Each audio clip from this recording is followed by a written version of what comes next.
happening, gang? It's your boy Retro back again with another reaction video. Yeah.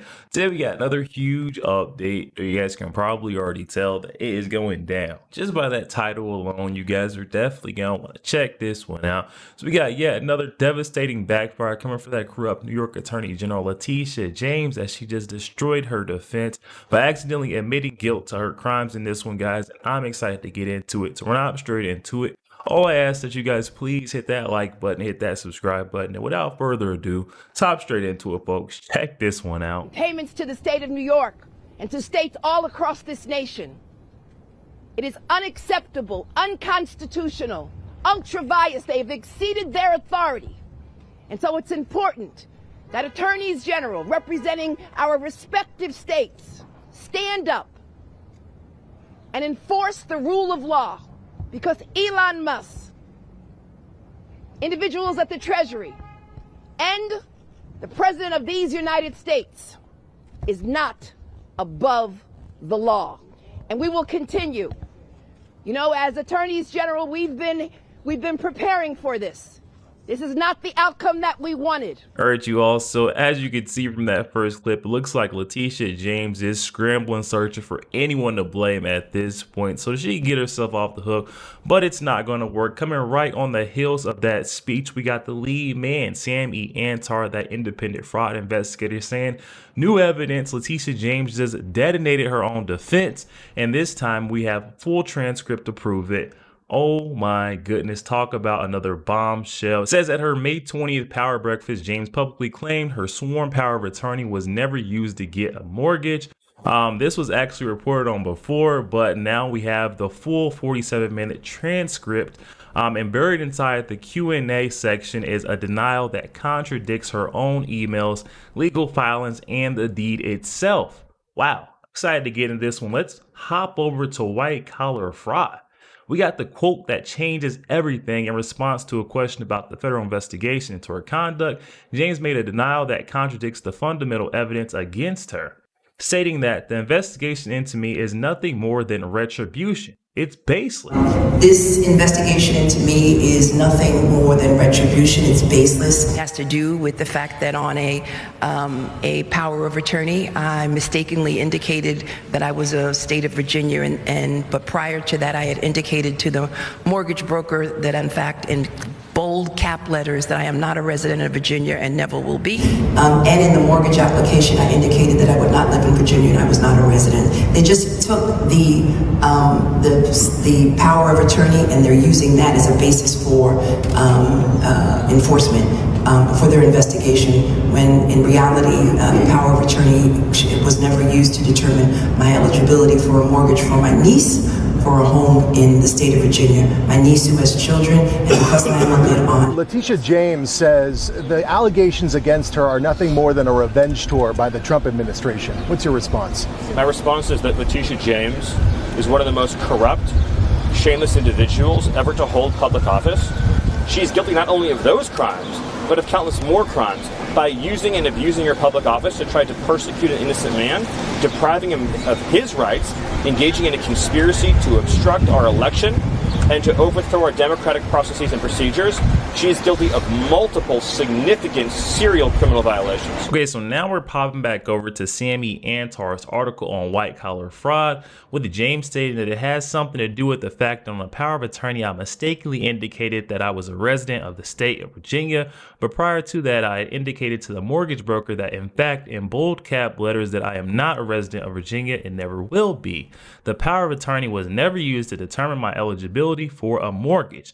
And that statement right there is what's in question, because this was just like a casual statement or a note she's referring to. This was a power of attorney, which leads us to the document that she cannot wish away. The power of attorney that James is referring to wasn't some loose memo or casual paperwork. It was a specific power of attorney signed on August 17th, 2023, notarized under penalty of perjury and recorded in Norfolk, Virginia, land of records. And inside of this power of attorney, Letitia James swore under oath, I hereby declare that I intend to occupy this property as my principal residence, We can see this right here, this specific power of attorney document. This is a full-on declaration, legally bonded.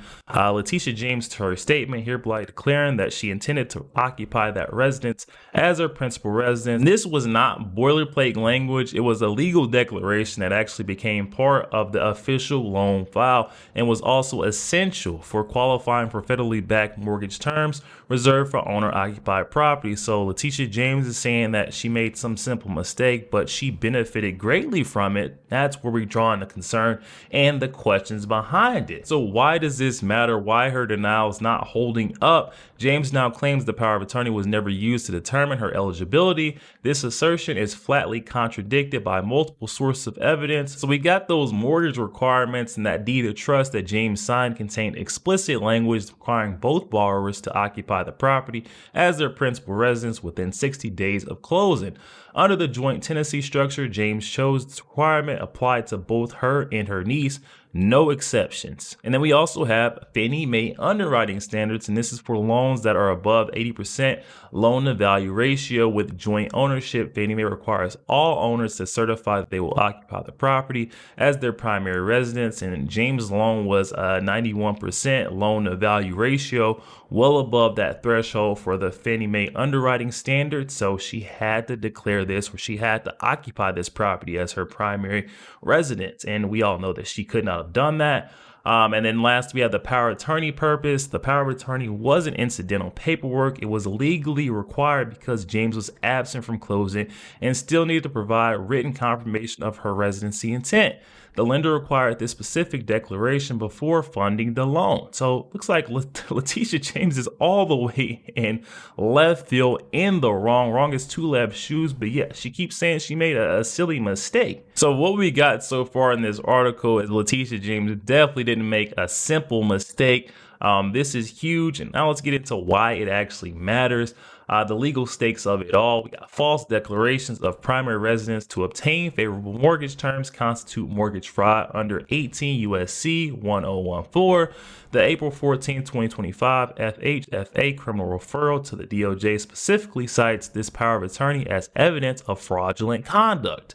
By publicly denying the power of attorney was used to determine eligibility, James is either deliberately misleading the public in an effort to downplay the gravity of the federal investigation, or she's creating new false statements that could themselves constitute obstruction. Okay, so she is in a whole different realm. I'm not sure if Letitia James, because her story keeps flipping. I mean, it's mistake after mistakes. I would love to see what her new defense is going to be for this. You know, first she was saying that this was all baseless. Donald Trump, the Trump administration was trying to enact some type of revenge or retribution to her. This was another political prosecution, is what she was saying. And then she was saying it was all baseless. They didn't have anything on her. It was a simple mistake. She didn't know, and she corrected her mistake, is what she was saying at one point in time. But now we're getting a whole new testimony from Letitia James saying that the power of attorney didn't even matter. This document, it didn't qualify her for any more favorable terms or rates, but we're seeing that it did. And Letitia James now has to explain herself once again. What's going to be her new excuse for why she's lying? Yeah, so now we're getting to the good stuff. Why is this denial so damaging? It says that James' May 20th statement isn't just incorrect, it reveals a fundamental misrepresentation of her own conduct. The power of attorney wasn't some ancillary document, but it was some key legal instrument that enabled the mortgage, qualified the loan, secured favorable terms, created legal obligations. And the bottom line is Letitia James didn't just falsify a legal document in 2023. She's now trying to falsify the history of that document in 2025. This isn't a legal defense. It's evidence of an ongoing deception. This is the point I've been trying to get to. Letitia James is leading us on a wild goose chase to figure out and get to the bottom of her crimes. She keeps pointing the finger, pointing the blame, and having an excuse at every turn and every corner. So what does this mean for the DOJ investigation that's currently going on that's so-called baseless from Letitia James? It says federal prosecutors now have James on record making demonstrably false statements about the central evidence in their case. Her May 20th denial of the power of attorney was used to determine mortgage eligibility.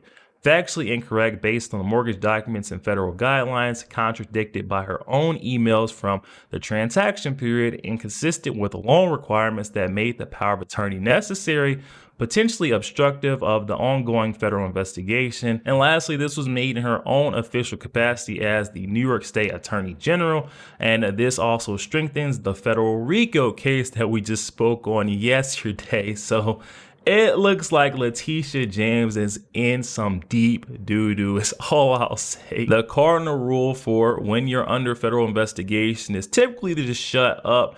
Every criminal defense attorney knows the fundamental rule: when your client is under federal investigation, they should stop making public statements about the case, period. James violated this cardinal principle by giving a detailed public denial of key evidence while the DOJ investigation is still active. Her attorney, Abby Lowell, one of the nation's most experienced white-collar defense lawyers, should have known better than to let his client make statements that can be easily contradicted by documentary evidence. Instead of helping her case, James' statement on May 20th may have provided prosecutors with additional evidence of her willingness to make false statements when under pressure. This is prosecutorial gold. Yo, there we have it, guys. Oh my goodness. We're seeing that corrupt New York Attorney General Letitia James is in way over her head with this one. And I told you guys, I've been warning you from Jump Street that this was only going to continue to come out and get worse and worse for that corrupt New York Attorney General. She was silly enough to come after Donald Trump falsely for things that she was actually doing, committing behind the scenes, committing these crimes. And I don't feel bad for her. I hope you guys don't feel bad for her. I mean, with the way that she spoke, she ran and campaigned on the name of getting Donald Trump, taking him down by any means. You can see that she still hasn't stopped that narrative either. She still speaks about how she's going to bring Donald Trump to justice, or, you know, she's going to serve justice for the American people, which frankly, I don't see how that's serving justice. Seems like she's targeted Donald Trump for some time, and she's getting dealt with a bit of that, what do we call it, the Trump curse, where you go after Trump for no reason at all, and guess what? It comes right back onto you. Letitia James she's writing this whole case for the DOJ. They're not even having to do much work because it's just all right there on Front Street. A little bit of digging, it's right there for them. All the evidence is very clear. Blatant that Letitia James was corrupt from the jump, guys, but definitely hop in that comment section and let me know your thoughts. Excited to hear what you guys are thinking on this one. Also, make sure you guys please hit that like button, hit that subscribe button if you'd enjoy more content like this. Catch you guys on the next week.